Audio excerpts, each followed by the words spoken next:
E aconteceu que, num sábado, passou pelas searas, e os seus discípulos iam arrancando espigas e esfregando-as com as mãos. As comiam. E alguns dos fariseus lhe disseram: Por que fazeis o que não é lícito fazer no sábado? E Arruxo respondendo lhes disse: Nunca lestes o que fez Davi quando teve fome, ele e os que com ele estavam? Como entrou na casa de Deus, e tomou os pães da proposição, os comeu e deu também aos que estavam com ele, os quais não é lícito comer senão só os sacerdotes? E dizia-lhes: O Filho do Homem é Senhor até do sábado. Então, os discípulos aqui não cometeram o pecado porque eles estavam andando com a palavra, estavam no sábado, pois todo o tempo que eles estavam com Yahushua, a alma deles estava sendo alimentada, eles estavam recebendo entendimento, e assim as suas almas estavam em descanso. Esse é o verdadeiro sábado, a palavra de Deus, porque o descanso não é para a carne, é para a nossa alma. E qual é o descanso? O descanso de saber que não vai ser condenado ao lago de fogo, mas que será salvo. E aconteceu também no outro sábado, que entrou na sinagoga e estava ensinando. Havia ali um homem que tinha a mão direita mirrada, e os escribas e os fariseus observavam-no, se o curaria no sábado, para para acharem de que acusar. Mas ele bem conhecia os seus pensamentos, por isto disse ao homem que tinha a mão mirrada: Levanta-te e fica em pé no meio. E levantando-se ele ficou em pé. Então Yahushua lhes disse: Uma coisa vos hei de perguntar: é lícito nos sábados fazer bem ou fazer mal? Salvar a vida ou a matar? E olhando para todos em redor, disse ao homem: Estende a tua mão. E ele assim o fez. E a sua mão lhe foi restituída sã como a outra. Então, como pode se ver aqui, Yahushua ele não se importava se as pessoas iam ficar com raiva dele, se ia xingar ele, se não ia gostar dele. A única coisa que importava para ele era fazer a vontade de Deus. E bem assim eram as pessoas que foram salvas. Tudo o que importava para elas era fazer a vontade de Deus. E assim Deus teve misericórdia delas e acabou levando no arrebatamento. Agora, tudo que importa para você é o quê? É dar a sua vida e morrer por amor a Ele. Esse entendimento tem que estar no seu coração. Que tudo que importa para você é entregar a sua vida por amor a Ele e que você não vai negar o nome dele. E ficaram cheios de furor. Por isso, uns com os outros conferenciavam sobre o que fariam a Yahushua. E aconteceu que naqueles dias subiu ao monte a orar, e passou a noite em oração a Deus. E quando já era dia, chamou a si os seus discípulos e escolheu 12 deles, a quem também deu o nome de apóstolos: Simão, ao qual também chamou Pedro, e André, seu irmão, Tiago e João, Filipe e Bartolomeu, Mateus e Tomé, Tiago, filho de Alfeu, e Simão, chamado Zelote, e Judas, irmão de Tiago, e também Judas Iscariote, que foi o traidor. E descendo com eles, parou num lugar plano, com um grande número de seus discípulos, e também grande multidão de povo de toda a Judéia, de Jerusalém e da costa marítima de Tiro e de Sidom, os quais tinham vindo para o ouvir e serem curados das suas enfermidades, como também os atormentados dos espíritos imundos, os quais eram curados. E toda a multidão procurava tocar-lhe, porque saía dele virtude, e curava a todos. E levantando ele os olhos para os seus discípulos, dizia: Bem-aventurado vós, os pobres, porque vosso é o reino de Deus. Bem-aventurados vós, que agora tendes fome, porque sereis fartos. Bem-aventurados vós, que agora chorais, porque é vez de rir. Bem-aventurados sereis quando os homens vos odiarem, quando vos separarem, vos injuriarem e rejeitarem o vosso nome como mal, por causa do Filho do Homem. Folgai nesse dia e exultai, porque eis que é grande o vosso galardão no céu. Pois assim faziam os seus pais aos profetas. Mas ai de vós, ricos, porque já tendes a vossa consolação. Ai de vós, os que estáis fartos, porque tereis fome. Ai de vós, os que agora rides, porque vos lamentareis e chorareis. Ai de vós, quando todos os homens vos disserem bem, porque assim faziam seus pais aos falsos profetas. Então, os falsos profetas, eles só falavam o que as pessoas queriam ouvir. Eles não falavam a verdade.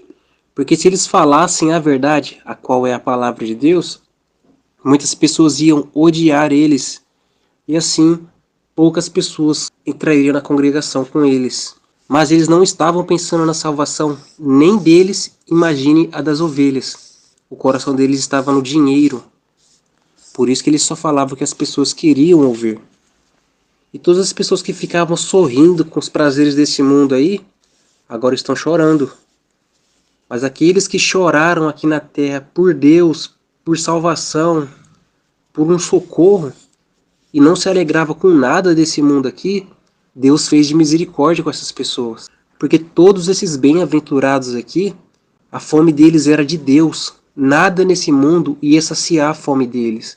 Nada desse mundo ia tirar a tristeza deles. Por isso que o socorro dessas pessoas sempre foi o Pai. E o Pai foi misericordioso com eles. Mas a vós que isto ouvis, digo: amai vossos inimigos, fazem bem aos que vos aborrecem, bendizei os que vos maldizem, e orai pelos que vos caluniam. Ao que te ferir numa face, oferece-lhe também a outra. Ao que te houver tirado a capa, nem a túnica recuses. Dá a qualquer que te pedir, e ao que tomar o que é teu, não lhe o tornes a pedir. E como vós quereis que os homens vos façam, da mesma maneira lhes fazei vós também. E se amardes aos que vos amam, que recompensa tereis? Também os pecadores amam aos que os amam. E se fizer de bem aos que vos fazem bem, que recompensa tereis? Também os pecadores fazem o mesmo. Então muitas pessoas que se diziam filhas de Deus, quando você olhava a vida dela, era igual a de um pecador. A única diferença é que ela falava que era filha de Deus e que ela tinha uma Bíblia, que ela lia, que ela orava. Mas o dia a dia dela, o cotidiano dela, era igual de um pecador. Fazia as mesmas coisas, não tinha diferença nenhuma, exceto a parte que elas lia a Bíblia. Por isso que quando fossem ler a Bíblia, não era para ler com a intenção de só ler, era com a intenção de ser salvo, de querer ser salvo, não era para ler por ler. E todas essas pessoas que leu por leu, achou que só porque tá lendo estava fazendo a vontade de Deus. Não, tem que ler para ser salvo, tem que ler para saber o que é para obedecer. E quando entender o que é para obedecer, obedeça. Mas como não leram a palavra corretamente, como não obedeceram a palavra de Deus, agora ficaram para a tribulação. E todas essas coisas que Yahushua está ensinando aqui é para ser desapegado com as coisas do mundo. Nada do mundo, caso você perca, vá te entristecer ou acabar com o seu dia. Para quem é espiritual, tanto faz, é só um bem material. Deus daria outro. E quando acontecesse alguma coisa entre irmãos, também não resultaria em vingança ou outras coisas, porque é de um espírito só. E o Espírito de Deus é bom em todas as circunstâncias, assim como Yahushua foi. Pois quando batiam nele, ele não revidava. Quando injuriava, ele não injuriava. Ele era de um espírito só. Se alguém batia, ele perdoava, orava pela pessoa. Porque assim é o Espírito de Deus, que faz chover sobre bons e maus. Ele não faz exceção de pessoas. Então, os que foram salvos, que foram arrebatados, eram de um espírito só, obedientes a Deus em tudo, tendo a natureza de Deus. E os outros que também subiram, fizeram parte da misericórdia, mas também estavam obedecendo o que sabiam. Mesmo sendo pouco, eles estavam sendo obedientes. E se emprestardes àqueles de quem esperais tornar a receber, que recompensa tereis? Também os pecadores emprestam aos pecadores, para tornarem a receber outro tanto. Amai, pois, vossos inimigos. Fazei bem e emprestai, sem nada a esperardes, Então será grande o vosso galardão, e sereis filhos do Altíssimo, porque ele é benigno até para com os ingratos e maus. Sede, pois, misericordiosos, como também vosso Pai é misericordioso. Não julgueis, e não sereis julgados. Não condeneis, e não sereis condenados. Soltai, e soltar-vos-ão. O que é esse julgar? É que ao invés de você ficar querendo julgar a vida da pessoa, julgue a si mesmo. Você está andando corretamente? Porque muitas pessoas ficavam julgando os outros e esqueciam de julgar a si mesmo. E julgar a si mesmo é o mais importante. Porque se você tiver errado, o outro lá que você está julgando também vai ser condenado juntamente com você. Então julgue-se a si mesmo, se corrija primeiro. E depois, quando você tiver entendimento para sair da situação do qual vocês estão errando, aí você poderia ajudar o seu irmão, porque não é o seu julgamento que vai fazer o seu irmão parar de pecar. É a palavra de Deus. Assim como a palavra de Deus faria você parar de pecar. E assim estaria puro e irrepreensível, porque a palavra de Deus e o Espírito Santo te purificou. Então nada vem do homem, nada é o homem que faz. Sempre foi Deus e a sua palavra. Dai, e ser-vos-á dado. Boa medida, recalcada e sacudida, e transbordante vos deitarão no vosso regaço. Porque com a mesma medida com que medirdes, também vos medirão de novo. E dizia-lhes uma parábola: Pode porventura o cego guiar o cego? Não cairão ambos na cova? Então, essa parábola aqui era uma coisa que as pessoas deviam muito prestar atenção, mas não olharam. Porque ele disse, pode um cego guiar outro cego? Então o que acontece? Muitas pessoas estavam sendo guiadas por um cego. Uma pessoa que não tem o Espírito Santo, ela é cega. E por as pessoas estarem sendo guiadas por esse cego, não viram o caminho que conduz à salvação. E por causa desses falsos profetas, muitas pessoas ficaram. E isso porque todos têm acesso à palavra de Deus, mas não quiseram ler por preguiça. Quem colocava preguiça de ler é Satanás. Quem coloca vontade, desejo e sentimento é Satanás. Então bastasse raciocinar um pouco. Por que nunca vem a vontade de ler a Bíblia? É porque Satanás não vai botar essa vontade. Era pelo entendimento que você ia ler a Bíblia. Eu não tenho vontade de ler a Bíblia, mas eu entendo que eu preciso. Então a pessoa ia lá na amarra e começava a ler. E é assim que se vence o inimigo. Com força, como está escrito na palavra. Que desde o tempo de João Batista, o reino do céu se conquista com força. E os que usam da força se apoderam dele. Porque os filhos de Deus não esperam vir vontade. Eles entendem que precisam ler e iam ler. E quando lesse e entendesse, obedeciam na marra também. Até que o Espírito Santo vem e nos ajuda, fazendo com que a palavra de Deus entre no nosso espírito. E assim já não fica mais difícil de obedecer a palavra. Já se tornaria uma coisa natural. Mas agora no tempo da tribulação, a pessoa que ficar já não tem o Espírito Santo. Mas as palavras do Espírito Santo já está aqui no canal Azeite na Lâmpada e no Espírito Santo ministra. Então o que essa pessoa deve fazer? Ela deve ficar confessando essas palavras de dar a vida, confessando a palavra de Deus e as suas promessas. E assim as palavras de Deus e o entendimento de dar a vida vai entrar no seu espírito e assim vai se tornar a sua lei. Então vai vir aquela certeza. Não vai ter nada mais te impedindo. Você vai conseguir dar a vida. Não vai vir medo. Vai vir uma certeza. Eu vou dar minha vida e eu vou conseguir. O discípulo não é superior a seu mestre, mas todo o que for perfeito será como seu mestre. E por que atentas tu no cisco que está no olho do teu irmão, e não reparas na trave que está no teu próprio olho? Ou como pode dizer a teu irmão, Irmão, deixe-me tirar o cisco que está no teu olho, não atentando tu mesmo na trave que está no teu olho? Hipócrita, tira primeiro a trave do teu olho, e então verás bem para tirar o cisco que está no olho do teu irmão. Porque não há boa árvore que dê mau fruto, nem má árvore que dê bom fruto. Porque cada árvore se conhece pelo seu próprio fruto, pois não se colhem figo dos espinheiros, nem se vindimam uvas dos abrolhos. Então, o bom fruto que as pessoas vai dar de início na tribulação é primeiro começar a ver os vídeos e ficar aqui vendo os vídeos, falando a palavra de Deus, confessando elas com a boca e se preparando para dar vida, esses são os primeiros frutos. Quem não estiver dando esses primeiros frutos não é boa árvore. Então tome cuidado com essas pessoas, elas podem fazer alguma coisa com você. Elas podem acabar te traindo, porque ela vai querer ir para o mundo fazer as coisas. Não que lá no mundo vai ter alguma coisa, porque na tribulação não vai ter esse negócio que os falsos profetas falam, onde vai ter 3 anos e meio de coisas boas e depois 3 anos e meio de coisas ruins. Não, só vai ter 3 anos e meio. E todo esse tempo vai ser ruim, porque os demônios vão vir na terra, vão entrar nas pessoas e vai ser um caos. Não vai existir o governo da besta, onde vai ter um cara lá. Não, isso daí é mentira. Só vai ter destruição e morte. Pessoas sendo torturadas e aquele óculos de realidade virtual aumentada. E muita morte.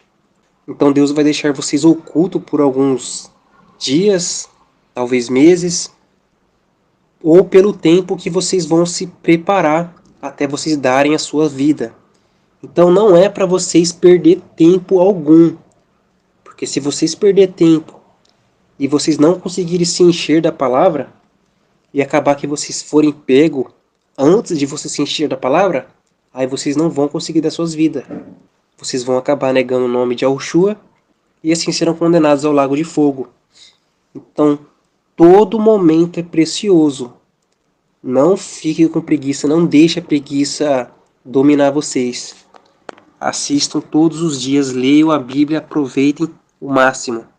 Porque quanto antes vocês derem a sua vida, melhor. Não deixe lá para o final, que vai ser pior ainda. As torturas vão ficando mais feias a cada momento. Então, quanto antes, melhor.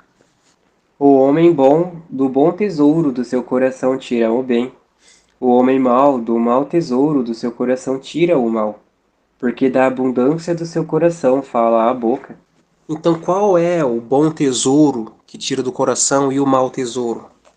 Basta você ver as pessoas aí, o tipo de conversa que elas têm. As pessoas que têm um mau tesouro, elas ficam falando as coisas do mundo. Só fala do mundo. Mas aquele que tem um bom coração só fala a palavra de Deus. Então esses são as pessoas boas. Essas são as pessoas que dão o fruto bom. Porque até na hora de falar, ela só fala a palavra de Deus. Mas os maus não. Os maus têm um entendimento mundano. E tudo que sai da boca deles é em relação ao mundo. Ainda que muitos deles leiam a Bíblia. Mas o coração deles está no Egito. Está nesse mundo aqui. Então quando chega alguém do mundo para conversar com eles, eles entram na mesma roda de conversa e saem conversando. Mas quando eles encontram uma pessoa que é espiritual, uma pessoa que verdadeiramente é de Deus, essa pessoa não entra na conversa, porque ela só fala de Deus. Por isso que as pessoas que foram arrebatadas subiram, porque elas eram realmente de Deus, até para falar elas davam bom fruto. E agora, a única coisa que deve estar no seu coração é que você tem que dar a sua vida, que você tem que se preparar, se encher da palavra, receber o entendimento do canal Azeite na Lâmpada, o Espírito Santo ministra, e estar pronto para a hora da provação. Morrer como Yahushua morreu por todos nós. E por que me chamais Senhor, Senhor, e não fazeis o que eu digo? Qualquer que venha a mim, e ouve as minhas palavras e a observa, eu vos mostrarei a quem é semelhante. É semelhante ao homem que edificou uma casa, cavou e abriu bem fundo, e pôs os alicerces sobre a rocha. Então, vindo a enchente, bateu com ímpeto a corrente naquela casa, e não a pôde abalar, porque estava fundada sobre a rocha. Mas o que ouve e não pratica é semelhante ao homem que edificou uma casa sobre areia, sem alicerces, na qual bateu com ímpeto a corrente e logo caiu, e foi grande a ruína daquela casa. Então realmente foi grande a ruína da casa. Acabou ficando para a tribulação. Mas a ruína da casa pode ficar pior ainda, que é ser condenado ao lago de fogo. Mas ainda que você esteja na tribulação, vocês ainda têm uma chance. Então vocês têm que agarrar essa chance e aproveitar cada segundo que vocês estão aí para se alimentar da palavra. E lembre-se, a palavra de Deus diz assim: a palavra está junto de ti, na tua boca e no teu coração. Com a boca se faz confissão para a salvação, e com o coração se crê para a justiça. Então o que vocês vão ficar confessando? Confessando esse entendimento de que eu vou dar a minha vida por Yahushua. Eu vou dar a minha vida por Yahushua. Eu vou passar pela tortura e não vou negar o nome de Yahushua. Então você vai também repetir as promessas de Deus. Vocês têm que se dedicar a isso. Ouvirem o canal com a intenção verdadeira de serem salvos. Porque se vocês ouvir por ouvir, ficar deixando para depois, não assistir toda hora, vocês vão perder a salvação. Lembre-se que essa é a última chance. A última chance. Não queiram se arrepender no mar de vidro.